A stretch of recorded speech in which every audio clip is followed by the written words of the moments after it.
we exert all our efforts to help the PDLs come to terms with their crime, with the wrong that they have done.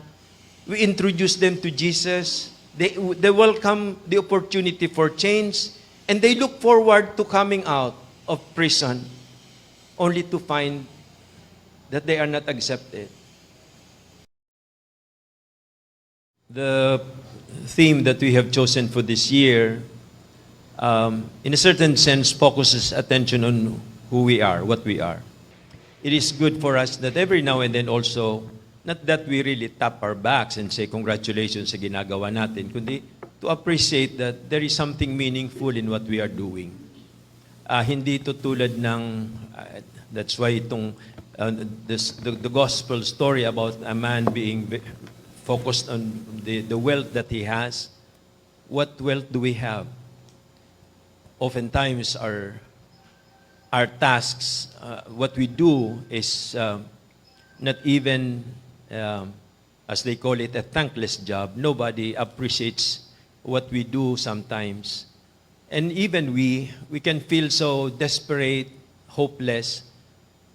Kasi sa lahat ng ministeryo ng simbahan, if come to think of it, tayo yung walang nakikitang madaling lunas, madaling sagot, madaling success.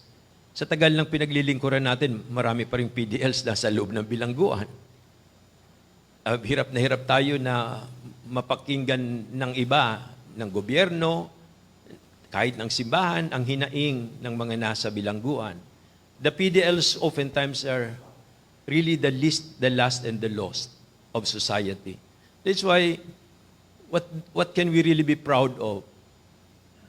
We cannot sing praises of what we have been doing, but definitely there is something meaningful in what we do.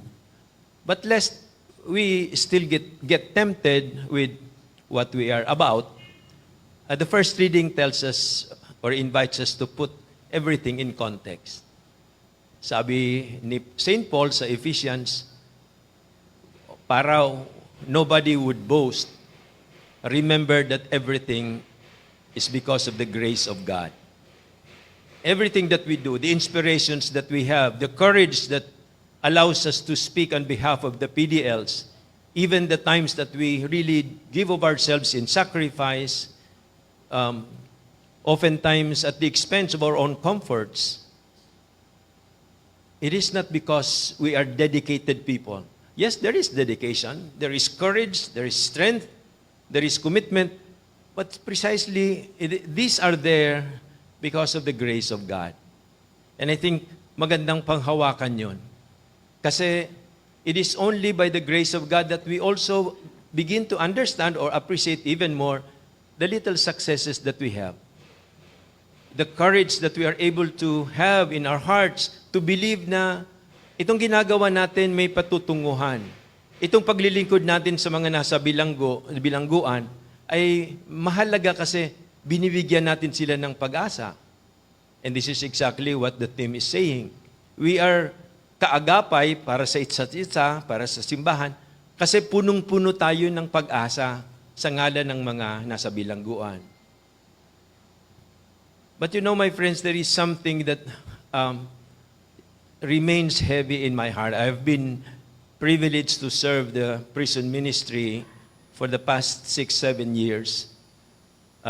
When I first was made chairman of the commission, and now that I'm just a member, vice chairman, so patuloy pa rin na nandun yung aking puso.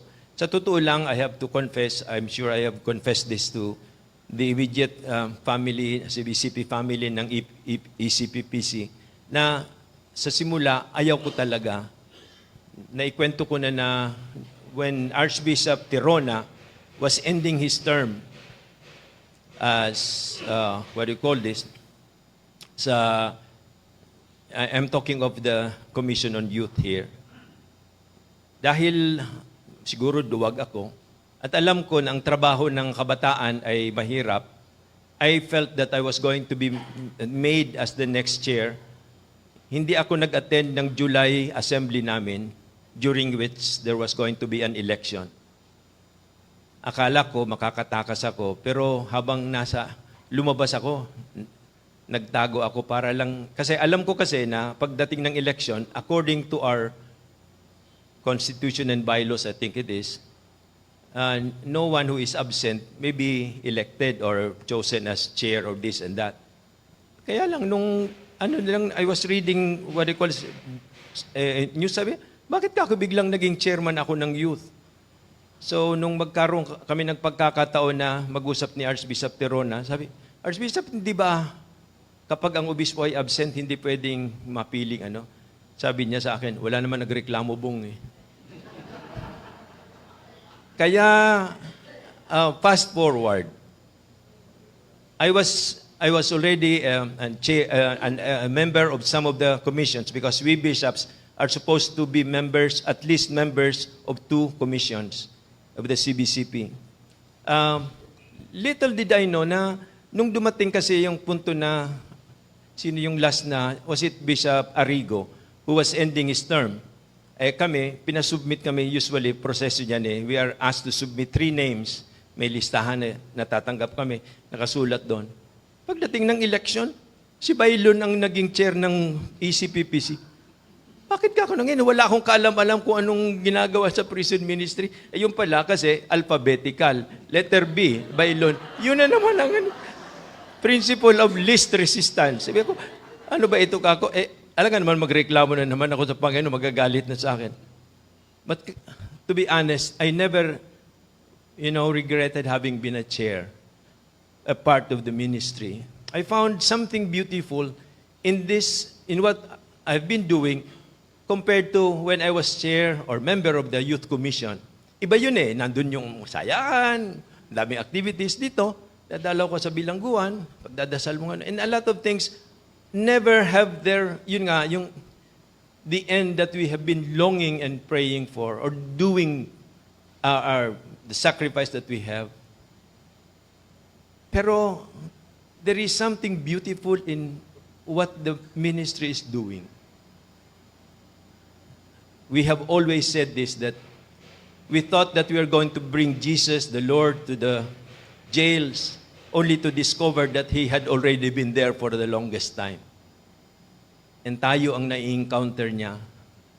Siya ang nai-encounter natin sa loob ng bilangguan. But there is something that, like I was saying, something that is heavy in my heart. Ito pong kwento ko.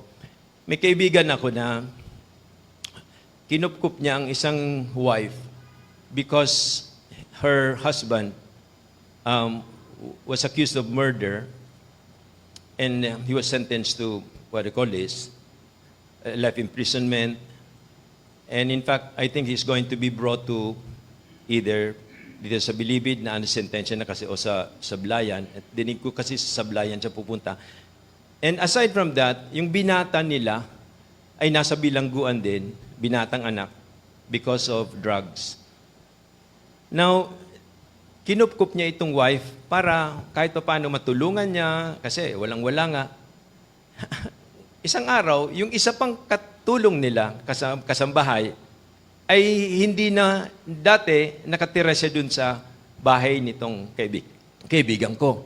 Sabi, kaya lang nung napuna niya, hindi na nanatili, umuwi na sa kanila. Tinanong niya, Leng, bakit hindi ka na natutulog sa bahay? Sabi niya, ate, alam niyo natatakot ako. Bakit? Kasi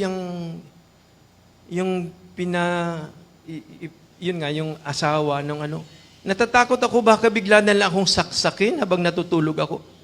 Bakit? Kasi asawa niya ng killer di ba? Kriminal. Sabi niya, anong connection na siya ang papatay sa iyo na hindi anya, ganun anya, nakakaano kasi criminal ang asawa niya.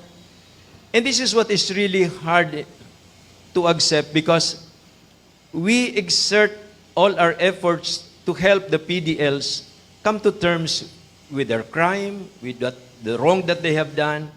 We introduce them to Jesus. They welcome the opportunity for change, and they look forward to coming out of prison only to find that they are not accepted. Prison awareness sometimes is or at a number of times, focused attention on the PDLs, those who are inside the prison. I think it's about time for us to focus attention on those who are outside the prison. Not only the families of our PDLs, because I know that we are doing something about them as well, for them too, but the rest of the community, to teach them that there is something good that is happening even in the jails. There is something good, conversion that is happening to those who have done wrong. And this is not easy, I am sure. The Holy Father, in the second part of the synod, now, nasa towards the end itong second part, there was this, itong Instrumentum Laboris, the working document para makatulong sa huling yugtong ito ng synodal church, ng synod on synodality. And there the document says, we have been in the first stage, yung last year, we have defined what a synodal church is. It is a church that listens. It is a church that welcomes and accompanies. It is a church that makes people feel that the church is family and home. I think this is a message that we are also called to continue to share, not only with the PDLs, with our brothers and sisters in prison, but the rest of the community, which is the church. And oftentimes, because of the biases, maybe the hurts that people, the community has experienced because of the wrongdoings of one who is now in prison, nakatatak na dun sa kanila, huwag kang magtitiwala dyan. Huwag mong ilalapit ang anak mo dyan, rapist yan. Huwag mong bigyan ng trabaho yan, magnanakaw yan. Kailan ito mababago? I think this is something that we are called to, look at as well. If we are helping the PDLs, let us help ourselves also to help those who are outside. We cannot do without God. Only with the grace of God can this be achieved. But the Holy Father calls us to journey together. No one is left behind. Everybody is welcome. And yes, indeed, may our brothers and sisters who are now languishing in jail, the PDLs, may truly look forward with hope that when they come out, society, the church, people will make them feel welcome again.